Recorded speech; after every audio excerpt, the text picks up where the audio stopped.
Alright gang, once again Mr. House has contracted nvRanger & Co., this time to inspect the Commonwealth's road system. He's gathering reference material before kicking off a massive infrastructure project in New Vegas to boost his tourist flow, you know?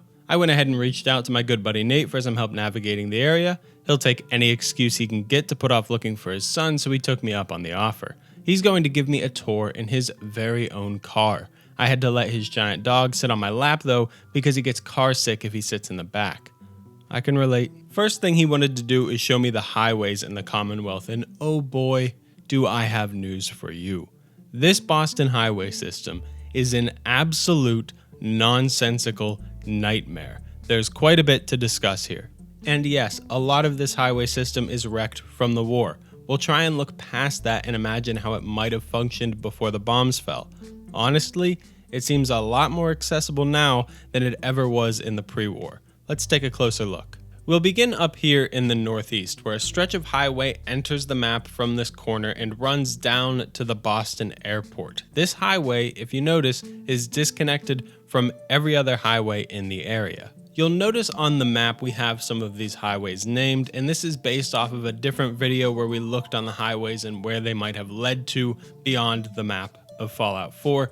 Don't get too hung up on these names. They don't make sense because the highways themselves don't make any sense. If you're curious as to how we figured this out, check out our project on the roads beyond the map, links below. Okay, so up north we have a two-tiered highway. We got lanes on top and lanes below. It's great, looks cool, futuristic. You're probably thinking, golly gee, this place must have been populated like no one's business. We can't even get double-decker buses like Europeans have, but Fallout's America had double-decker highways. That's nuts. But then look, the upper tier collapses from the destruction of the Great War and then just disappears. There's no continuation of this upper tier anywhere to be found. It just ends right there. Like look, there's many places on this highway system where the road collapses to the earth below, but then it continues just shortly after. But here the upper tier collapses and then it's just as if the road ended here in the pre-war. Have you ever been on a highway that just ends? It just stops. No exit, no continuing road, nothing. We can see the double-decker highway continues off into the distance beyond the playable area, but in this direction further into the map, clearly there was some oversight. We're still not done here though. Get cozy because we have to talk about the highway entry and exit ramps, and this is true across the entire Commonwealth highway system. So for those who don't use highways, you often have a situation where there are 4 ramps in total, 2 ramps on either side of the highway. See, highways run right next to each other, both going in opposite directions, and you have 2 ramps on each side because you need an exit ramp and an entry ramp for each side of the highway in a given area. It looks like the civil engineers of the pre-war Commonwealth didn't realize this because in the few spots where you actually have ramps connecting to the highways, you only have 2, and there is only 1 per side of the highway. Mind you, these are one-way ramps, meaning people can either exit or enter the highway, but not both. So as we can see by the remnants of the vehicles on these ramps, you can enter the highway as it heads south towards the airport, but you cannot exit if you are already going south. And likewise, if you are going north, you can exit the highway, but you cannot get on the highway here. To make matters worse, these ramps don't even connect to a local road. They connect to nothing.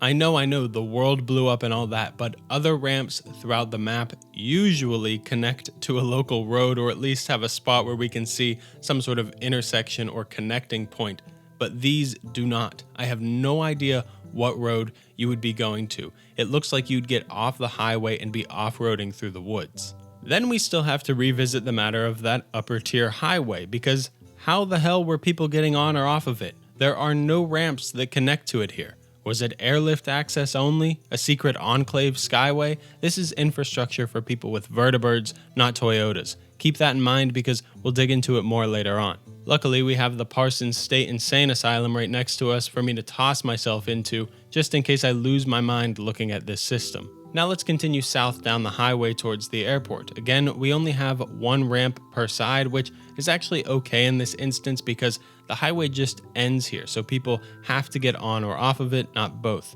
Now, I am not an expert on roads. I am not a civil engineer, but this highway setup next to an international airport makes no sense. The southbound highway lets you off right next to the airport. It's not perfect, but it works. But the northbound entrance, that's all the way on the other side of East Boston, meaning traffic would have to funnel through the entire town, circling around East City Downs, which, by the way, has a massive racetrack and likely saw heavy traffic already. And to make matters worse, this is also the only route for military personnel heading to Fort Strong. So understand the issue here.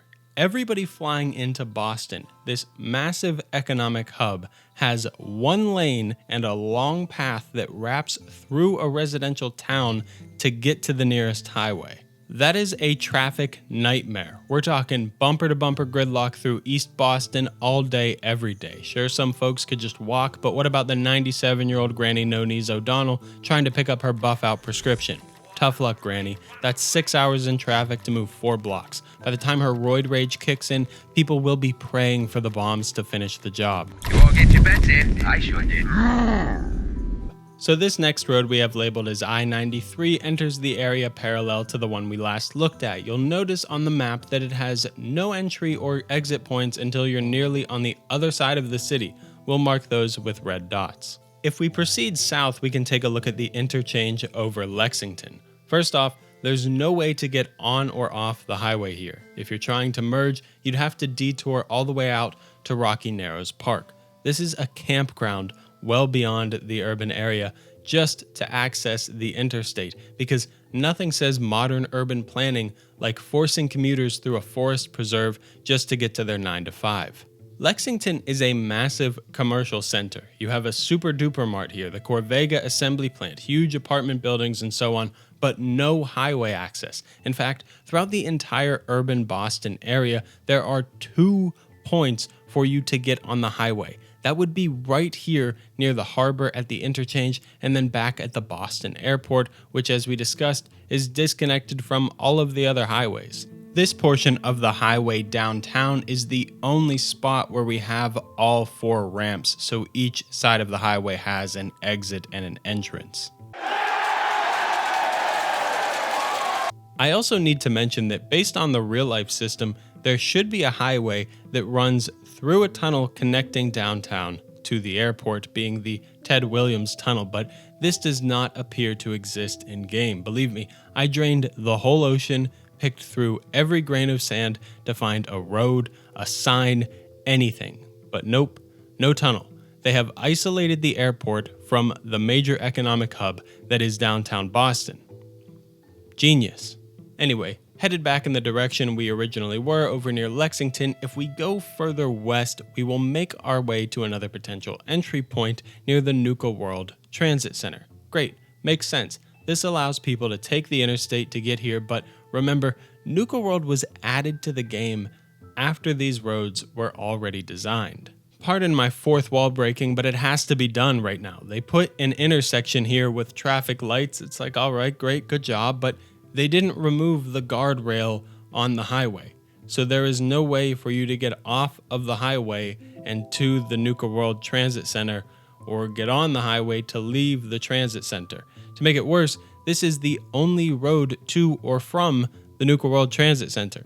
Cars are clearly supposed to be able to get here. We not only have the intersection with the traffic lights, but we also have an enormous parking garage here. It's probably the biggest parking garage in the entire game, but everyone who is here would be stuck, and everyone who is not here yet was never getting in.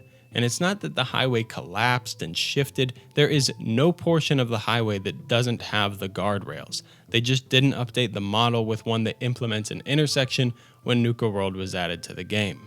Nate and I had to leave this highway behind even though we really wanted to go to Nuka World and head to the Forest Grove Marsh area where we would find some more entry-exit ramps. They're still botched like the others, but at least they're here. So proceeding a bit further south, we run into the Mass Pike interchange. We do have an interchange here, but there are no ramps to get on or off the highways here, just ramps that allow you to change which highway you are on.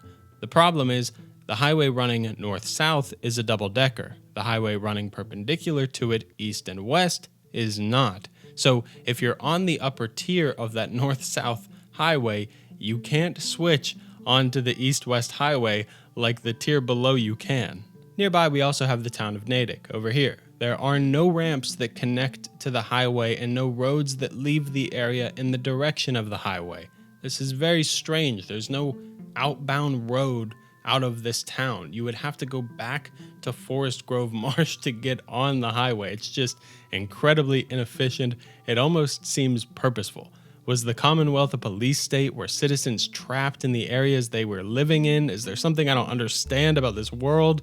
Nate wouldn't answer any of my questions, so I had to get some answers at the edge of the glowing sea, no less, where we finally get access to the upper level of the double-decker highway. It ends right here into two spiraling ramps. The southbound side of the road connects to this local road that loops you over to Scrap Palace, and then the northbound side, it doesn't seem like it would have connected to anything but the woods.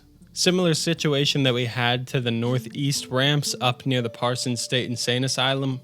Now that I say that, it kind of makes sense that there's just chaos up there, but there's no pathing, there's nothing going on here that would display some connection for this northbound ramp, so it just seems like another oversight. I know some of you are thinking, hey buddy, you're near the glowing sea, it's destroyed, and that's fair, but even the most destroyed portions of the road, we can find some sort of faint remnants of a path or outlining. At the very least, we would find an intersection at the nearest local road that the ramp would have connected to, but no, this does not exist. And just to be clear, this is the only point for the upper tier of any of the double-decker highways in the entire map that you have some sort of sensible access to it. There's no other place where cars in the pre-war would have been able to get on that upper tier of the highway throughout the entire world space that we have access to. But given the upper tier here has an exit and an entrance, this means that the bottom tier doesn't, so you just have to keep on driving. And the lower tier of this highway continues out into the glowing sea. And again, we can see that. We know it's there. So even the road that goes through the glowing sea, you can see it, but the ramp here doesn't seem to connect to anything. I got it. Let me run cover for Bethesda. So you have Vault 95 right here. Vault Tech must have been doing construction and they just removed that ramp and got rid of any remnants of it. You can't see it. It's gone. It was Vault Tech. Vault Tech did it. Now let's take a look at the girth of this road, the width of it. Look at this bus here. These big clunky vehicles, all of them, not just the bus, they do not reasonably fit in the lanes that we are shown. Sure, they might technically fit in them if you adjust them and set them on the road correctly, but just barely. You'd have enough fender benders with these nukes on wheels to turn Boston into a sinkhole long before the Great War ever happens. Finally, down in the southeast of the map, just like Lexington and Natick, and most of Boston for that matter, Quincy has no ramps to the highway that passes over it. The gunners who have taken over the area had to build makeshift scrap bridges so they could get onto the highway. Somehow, in the wasteland, with the highway crumbling to pieces, it has become more accessible than it was in the pre-war. So now we can go ahead and take a look at the map and see the disbursement of highway entry-exit points. There are 7 in total, which is fine. This isn't me saying Fallout 4 is terrible because it doesn't have a realistic highway system. It is strange that the majority of them are far from any large commercial or urban centers, likely because this highway system was something of an afterthought. Those dense areas are already crowded, and it might have been difficult for Bethesda to insert those ramps after the areas had already been designed without them in mind. I will say, given the system is so heavily streamlined and unrealistic, it would have been nice to have it as a mode of travel across the map. Now, sure, you don't want your player base skipping over the whole world you created down below, but perhaps access to it could have been locked behind high-level gunner camps, like portions already are, then just adjust the placement of some settlements along the way to be below the highway, and then the player could build bridges across the destroyed portions and get a later game above ground view on the world. Fallout 4's highways are one of the coolest set pieces in the entire series. Just as an aesthetic choice, I think they add such a great visual to the game. The worn green color of the metal is perfect, and the way they tower over you provides an excellent sense of scale. They also help make this world feel a bit more alien and dissimilar to the United States as we know it. I wanted to consider this from the angle of cars potentially being added to a Fallout game like in Fallout 2 or Tactics. As you can probably tell from the footage, this game was just not made for it. Of course, the mod is incredibly janky, but it would also entirely change how they design the world space. Not exactly sure I would even want vehicles. I never use horses in Skyrim, but I'll leave a link to the mod in the description. In all my time with this game, I have never looked at the roads like this, and I was pretty surprised at how well the illusion worked. I never took notice of all the inaccuracies and faults with the system. I just assumed it would have been functional in the pre-war. The ramps don't make sense. People would be trapped on the highway for far too long. The upper tier has one point to enter and exit in the entire Commonwealth. Lanes are too small, parking garages are too small, commercial areas are isolated, residential areas are isolated. Mr. House can use this report as an example of what not to do on his highways, and dog meat is still sitting on my lap. Thanks for watching. If you made it this far, like and subscribe if you feel like it, and I'll see you in the comments.